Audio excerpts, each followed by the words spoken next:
سنو اور دل کے کانوں سے سنو، اور خاص طور پر میری بہنوں اور بچیوں خاص طور پر سنو، یہ باعزید بستانی اتنے بلند مقام تک کیسے پہنچے؟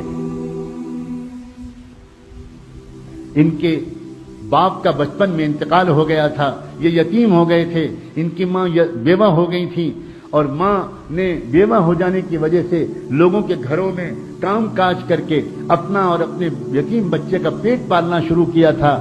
جب بچہ بڑا ہونے لگا تو یہ ماں ڈرنے لگی کہ اب میرا بچہ بڑا ہو رہا ہے، گلیوں میں کھیل رہا ہے، یہ غلط سنت لڑکوں کا ساتھ ہوگا، میرا بچہ بگڑ جائے گا، میں کیا کروں؟ لوگوں سے مشورہ کیا، لوگوں نے کہا کہ دیکھو ایک مدرسہ ہے، وہاں ایک بہت بڑے شیخ ہیں، وہاں جو بچے پڑھتے ہیں وہ بچے اللہ کے ولی بن جاتے ہیں۔ ہمارا مشورہ یہ ہے کہ اگر تمہاری یہ تمنا ہے تو تم وہاں اس بچے کو پہنچا دو۔ ماں، بیوہ ماں اپنے یتیم بچے کو لے کر پتہ پوچھتے پوچھتے اس مدرسے میں پہنچ گئی، وہاں جا کر ان بزرگ سے ملاقات کی، سلام کیا، تعارف کرایا، حضرت میں غریب بیوہ عورت ہوں، مزدوری کر کے لوگوں کے گھروں میں کام کر کے اپنا اور اپنے یتیم بچے کا پیٹ پالتی ہوں، اس یتیم بچے کو ساتھ میں لائی ہوں، یہ گلیوں میں کھیلنے لگا، مجھے ڈر لگ رہا ہے کہیں بگڑ نہ جائے، اور میری تمنا یہ ہے، اور میرے مرحوم شوہر کی بھی یہی تمنا تھی کہ میرا بچہ عالم ربانی بنے، دین کا خادم بنے، اسلام کا جھنڈا دنیا کے اندر پھیلائے۔ میں تو اس لیے آئی ہوں، مجھے لوگوں نے آپ کا پتہ بتایا، اس بچے کو اپنے پاس رکھ لیجئے اور اس کو ایسا عالم بنا دیجئے کہ وہ نائب رسول بن جائے اور اللہ کو پسند آ جائے۔ وہ بزرگ بہت متاثر ہوئے اس بندی کی ان باتوں سے، کہنے لگے اچھا چھوڑ جاؤ، میں جو کچھ کر سکوں گا کروں گا۔ مگر یہی نہیں، جاتے جاتے اس اللہ کی بندی نے ایک ریکویسٹ اور کی، ایک درخواست اور کی، اور کہنے لگی حضرت ایک درخواست اور ہے، یہ بچہ پہلی بار گھر سے نکل رہا ہے، اس کو میری یاد بہت آئے گی، یہ بہت مجھے یاد کر کر کے روئے گا، آپ سے چھٹی مانگے گا، گھر آنے کی اجازت چاہے گا، مگر حضرت اگر یہ جلدی جلدی گھر آئے گا تو اس کا دھیان بٹے گا اور پھر یہ وہ نہیں بن پائے گا جو میں اس کو بنا ہوا دیکھنا چاہتی ہوں، اس لیے حضرت کچھ کیجیے گا، اس کو میرے پاس تو تبھی بھیجیے گا واپس جب یہ اللہ کا ولی بن جائے۔ وہ حیران رہ گئے، وہ شیخ، وہ بزرگ، یہ کیا عورت ہے، اس کی کیا ہمت اور تمنائیں ہیں۔ کہنے لگے اچھا جاؤ دعا سے میری مدد کرنا، میں جو کر سکوں گا تمہارے بچے کی تعلیم و تربیت کے لیے کروں گا۔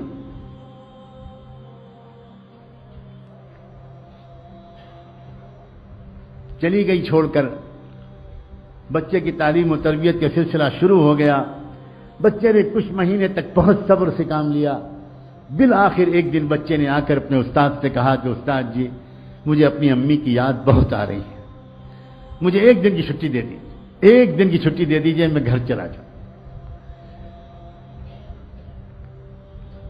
اب استاد بہت پریشان، اگر اجازت دیتے ہیں، چھٹی دیتے ہیں تو ماں سے کیا گیا وعدہ ٹوٹتا ہے، اور اگر چھٹی نہیں دیتے تو اس معصوم بچے کا دل ٹوٹتا ہے، کیا کریں؟ اللہ کی طرف متوجہ ہوئے کہ اللہ اس مسئلے کا ایسا حل میرے دل دماغ میں ڈال دیجئے کہ نہ دل ٹوٹے بچے کا نہ وعدہ ٹوٹے۔ اللہ نے مدد فرمائی، دل میں ایک ترکیب آ گئی، اور کہنے لگے اس بچے سے کہ بیٹا ایک کام کرو، میں تم کو سبق دیتا ہوں، وہ سبق یاد کر کے شام تک سنا دو گے تو میں تم کو چھٹی دے دوں، میں تم کو چھٹی دے دوں۔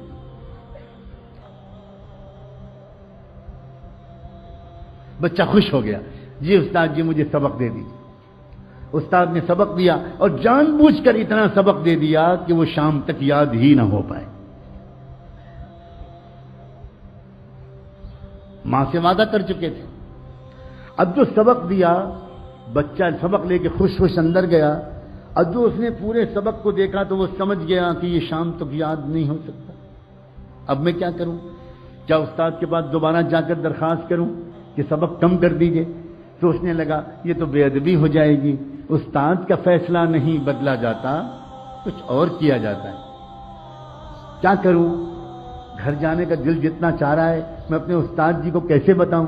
وہ تو سمجھتے ہیں کہ میں رات میں تکیے پر رکھ کے سر رکھ کے سو جاتا ہوں، حالانکہ میں کتنی دیر تک منہ چھپا کر روتا رہتا ہوں اپنی امی کی یاد میں یہ میں استاد جی کو کیسے بتاؤں؟ ایک ترکیب ذہن میں آئی، اس نے کتاب کو ادب کے ساتھ رحل پر رکھا اور اللہ سے اب دعا کرنی شروع کی۔ اللہ، اپنے ننھے منھے ہاتھ اٹھائے اور کہنا شروع کیا، اللہ، بچپن سے امی یہی کہتی ہیں، یہی کہتی چلی آ رہی تھیں کہ آپ سب کچھ کر سکتے ہیں، آپ کی قدرت سب کچھ ہے، اور استاد کی روزانہ یہی بات سکھاتے ہیں۔ اللہ، آج مجھ یتیم بچے کی دعا قبول کر کے اپنی قدرت کو استعمال کر لیجئے۔ اللہ، شام تک یہ سبق یاد کروا دیجئے۔ اللہ، آپ تو آپ کی قدرت کا واسطہ، اللہ آپ جانتے ہیں میں اپنی امی کی یاد میں کتنا تڑپ رہا ہوں۔ اللہ، میرے ٹوٹے دل کو سکون دے دیجئے۔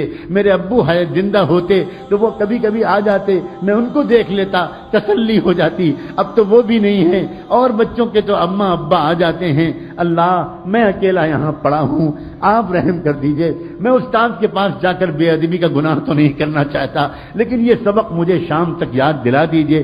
اللہ، آپ تو سورج کو پیدا کرنے والے، آپ تو چاند کو پیدا کرنے والے، آپ تو سورہ رحمان کو اتارنے والے، اتنی قدرت والے، اور آپ اس کے بعد اللہ کر دیجئے، یہ کر دیجئے، اور خوب دعا مانگ کے یقین کے ساتھ کہ اللہ نے میری دعا قبول کر لی ہوگی، سبق یاد کرنے بیٹھا، اور سچا واقعہ ہے تاریخ کا کہ شام تک اس کو پورا سبق یاد ہو گیا۔ اب وہ پہنچا اپنے استاد کے پاس، استاد جی سبق سن لیجئے۔ استاد کو یقین تھا، سوال ہی نہیں پیدا ہوتا کہ پورا سبق یاد ہو جائے۔ سناؤ بیٹا سناؤ۔ اب جو بچے نے سبق سنانا شروع کیا تو استاد حیران رہ گئے، اس طرح اس نے پورا سبق سنا دیا کہ نہ کہیں بھولا نہ کہیں اٹکا۔ استاد سمجھ گئے اس بچے کا معاملہ کچھ خاص ہے، اب میں اس کو نہیں روک سکتا، میں تو وعدہ کر چکا ہوں، جا بیٹا جاؤ۔ بچے نے استاد کے ہاتھ چومے، دعائیں لیں، اور اس کے بعد نکلا، اچھلتا کودتا ہنستا کھیلتا، خوب مسکراتا، گیت گاتا، اور اپنے گھر کی خیالوں میں، امی کی یادوں میں مگن گھر کی طرف روانہ ہو گیا۔ اس طرح جاؤں گا، ایسے آواز دوں گا، ایسے پکاروں گا، امی ڈھونڈے گی، میں چھپ جاؤں گا، پھر پیچھے سے آ کے امی کو پکڑ لوں گا، اب مزہ آئے گا، پھر امی مجھے کھانا کھلائیں گی، پھر امی مجھے اپنے پاس سلائیں گی، کب سے امی کی خوشبو نہیں سوں گی۔ انہی خیالوں میں ایک چھوٹا سا معصوم بچہ کس طرح گھومتا ہوا گیا ہوگا، آپ خود سوچو۔ گھر پہنچا، گھر کا دروازہ بند تھا، امی، کوئی جواب نہیں ملا، امی دروازہ کھولیے، کوئی جواب نہیں ملا۔ زور سے اس نے پھر آواز دی، امی دروازہ کھولیے، تو اندر سے جواب ملا، کون ہے دروازے پر؟ من دق الباب۔ تو بچے نے باہر سے کہا، امی میں آپ کا بایزید ہوں، دروازہ کھولیے۔ تو اندر سے جواب آیا عجیب لہجے میں، کون بایزید؟ یہ والا میرا بایزید نہیں ہو سکتا، میرا بایزید تو تب آئے گا جب اللہ کا ولی بن جائے گا، میرا بایزید تو یہ نہیں ہو سکتا۔ بس بایزید بستامی، وہ بچہ وہیں پہ کھڑا روتا رہا روتا رہا روتا رہا، سمجھ گیا میری امی نہیں چاہتی کہ میں ابھی جاؤں، میرا دھیان بٹ جائے گا۔ بہت دیر تک روتا رہا، پھر واپس آ گیا، گیا تھا ہنستا ہوا، واپس آیا روتا ہوا۔ آیا، آ کر مدرسے پہنچا، استاد کے پاس پہنچا، سلام کیا۔ استاد حیران رہ گئے، بیٹا تم کیسے واپس آ گئے؟ کیا ہوا؟ خیریت تو ہے؟ اب جو بچے نے اپنی داستان سنانے کے لیے اپنا چہرہ اوپر اٹھایا تو استاد کی نظر پڑی، چہرہ آنسوؤں سے تر تھا، آنکھیں لال تھیں۔ کیا ہوا میرے بیٹے؟ کیا ہوا؟ کیا خیریت؟ تو جلدی بتاؤ۔ بیٹے کو گود میں لے لیا، اپنے عمامے کے کنارے سے بچے کے چہرے کے آنسو پوچھے، کیا ہوا کیا؟ بچے نے کہا، استاد جی آپ نے چھٹی دے دی تھی، میں بہت خوش گیا، ہنستا کھیلتا، دروازہ بند ملا، کئی بار پکارنے کے بعد اندر سے جواب آیا، کون ہے دروازے پر؟ میں نے کہا، امی میں آپ کا بایزید ہوں، تو اندر سے جواب ملا، کون بایزید؟ یہ والا میرا بایزید نہیں ہو سکتا، وہ تو تب آئے گا جب وہ کچھ بن جائے گا۔ پھر کیا ہوا؟ میں وہیں کھڑا روتا رہا، بہت دیر روتا رہا، پھر واپس آ گیا۔ اب استاد جی میں گیا تھا کھیلتا ہنستا، آیا ہوں روتا ہوا۔ استاد بھی کمال کے استاد تھے، کہنے لگے، بیٹا ایک بات بتا دو، تم اپنی ماں سے ناراض ہو کر تو نہیں آئے ہو؟ بس بچے نے کہا، استاد جی میرا دل ٹوٹا بہت ہے، اور میری آنکھیں بہی بہت ہیں، میری آنکھیں بہی بہت ہیں، میں ناراض ہو کر تو نہیں آیا، لیکن میرا دل ٹوٹا بہت ہے۔ لیکن استاد جی اب تو میں آپ سے کہتا ہوں، میں آپ سے 1000 خوشامد کروں، مجھے چھٹی مت دیجیے گا، مجھے گھر نہیں بھیجیے گا۔ اور بس ایک بات کی آپ سے اور درخواست ہے، مجھے ویسا بنا دیجئے جیسا میری امی چاہتی ہیں، اور ایک اور درخواست ہے، یہ دعا کر دیجئے کہ میری امی بیمار رہنے لگی ہیں، بیوہ ہیں، گھروں میں کام کرتی ہیں، کہیں ان کی زندگی کا چراغ گل نہ ہو جائے، ان کی زندگی میں اتنی برکت ہو کہ وہ مجھے وہ بنا ہوا دیکھ تو لیں جو وہ مجھے بنانے کے لیے اتنی قربانیاں دے رہی ہیں۔ میری امی کی صحت کے لیے اور ان کی زندگی کے لیے دعا کرتے رہیے۔ استاد نے کہا بیٹا میں وعدہ کرتا ہوں میں روز دعا کروں گا۔ پھر بچے کی تعلیم و تربیت کا سلسلہ شروع ہو گیا۔ اے باپو اور میں ماؤں، اے بھائیوں اور اے بہنوں، دل کے کانوں سے سنو، اگلے 16 سال تک یہ بچہ بایزید اپنی ماں کے پاس نہیں گیا۔ 16 سال تک اس نے چھٹی بھی نہیں مانگی، چھٹی بھی نہیں مانگی، ماں بھی انتظار کرتی رہی، بیٹا بھی انتظار کرتا رہا، استاد بھی دعا مانگتے رہے، لیکن پھر کیا ہوا؟ کیا انعام ملا؟ کاش ہم میں سے کوئی آج یہ ہمت کرے، کاش ہم میں سے آج کوئی اللہ تعالیٰ سے اپنے بیٹے کی ولایت کی دعائیں کر لے۔ انعام جانتے ہو کیا ملا؟ سنو، تاریخ میں لکھا ہے، طبقات الاولیاء میں لکھا ہے، نزہۃ الاولیاء میں لکھا ہے، کتنی کتابوں میں یہ واقعات لکھے ہیں کہ بایزید بسطامی کی عمر جب تقریباً 22 سال کی ہو گئی، 22-23 سال کی، یعنی 16 سال گزر چکے تھے اس واقعے کو، تو اس وقت کیا ہوا؟ ایک مرتبہ خواب میں ان کے بزرگ نے حضور پاک صلی اللہ علیہ وسلم کی خواب میں زیارت نصیب ہوئی، انہی استاد کو زیارت نصیب ہوئی۔ جب وہ تہجد پڑھ کے دوبارہ سنت کے مطابق تھوڑا سا لیٹے تھے، سنت یہ ہے کہ تہجد کی نماز اور فجر کے بیچ میں ایک 10-15 منٹ کے لیے آنکھ لگا لی جائے تو آدمی فریش ہو جاتا ہے اور پھر فجر بعد سونے کی ضرورت نہیں رہتی، یہ سنت ہے۔ اس سنت کے مطابق تہجد پڑھ کے فجر سے پہلے وہ ذرا دیر کے لیے لیٹے کہ ان کی آنکھ لگی اور پھر تشریف لائے، زیارت ہوئی رحمت دو عالم امام الانبیاء حضور اکرم صلی اللہ علیہ وسلم، اور ان بزرگ سے کہا کہ وہ جو نوجوان ہے نا بایزید تمہارے پاس زیر تربیت، اس کو ولایت کبریٰ کا جھنڈا دے دیا گیا، فیصلہ ہو گیا اللہ کے ہاں سے کہ پورے عالم میں قیامت تک اس کے ذریعے دین کا کام ہوگا، جاؤ اس کو خوشخبری سنا دو اور اس کو روانہ کر دو۔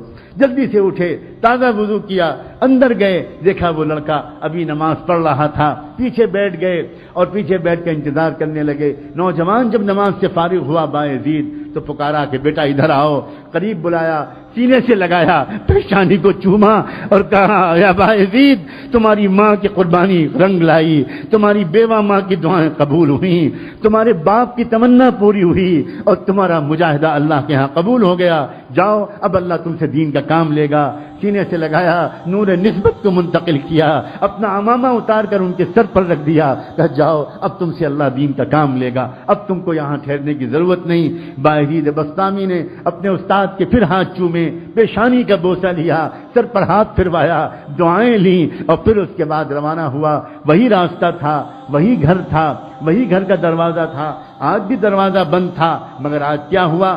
جیسے ہی پہنچے اور جا کر آواز دی امی، پہلے ہی دروازے آواز پر ماں دوڑی ہوئی آئی، دروازہ کھول دیا، سامنے نوجوان سنت کے لباس میں ملبوس، تقوی کی نور پیشانی سے پھوٹتا ہوا۔ ماں نے دیکھا آ گیا میرا بیٹا، آ گیا میرا لال، میرے جگر کا ٹکڑا آ گیا۔ بچے نے کہا جی امی میں آ گیا۔ ماں کے قدموں پر بچہ گرنے لگا، ماں نے جلدی سے بچے کو اٹھایا، تھاما، اپنے کلیجے سے لگایا، آؤ بیٹا آؤ، کب سے میں تیرے انتظار میں تھی۔ بستر پر بٹھایا اور کہا بیٹا تھوڑی دیر انتظار کر لو، میں ابھی گرم گرم کھانا تجھے کھلاؤں گی، مگر میں پہلے اپنے مالک کا شکر تو ادا کر لوں۔ پھٹا پرانا بوریا بچھایا اور اس پر ماں نے 2 رکعت نماز کی نیت باندھی اور اس کے بعد اللہ سے کہا اللہ مجھ بیوہ کا شکر قبول کر لیجئے، مجھ ٹوٹے دل والی کا شکر قبول کر لیجئے۔ آپ نے میری دعا قبول کر لی، میرے مرحوم شوہر کی تمنا کی لاج رکھ لی اور آپ نے میرے بیٹے کو کچھ بنا دیا۔ سلام ہو بایزید بسطامی پر، اور سلام ہو ان سے بھی زیادہ بایزید بسطامی کی ماں پر، اس عظیم والدہ پر، بیوہ عورت پر، اس کی ہمت پر، اس کے ارادے پر اور اس کی ان عظیم تمناؤں پر۔ عورتوں کی تمنائیں جب درست ہوتی ہیں تو امت کو باعزید بسطامی ملا کرتے ہیں، امام بخاری ملا کرتے ہیں، ابو حنیفہ و شافعی ملا کرتے ہیں، امام مالک ملا کرتے ہیں، عبد القادر جیلانی ملا کرتے ہیں، معین الدین چشتی ملا کرتے ہیں، مولانا محمد قاسم نانوتوی ملا کرتے ہیں، مولانا محمد الیاس اور مولانا رشید احمد گنگوئی ملا کرتے ہیں، اور نہ جانے کیسے کیسے عظیم اسلام کے سپوت ملا کرتے ہیں۔ اور جب عورتوں کی تمنائیں گندی ہو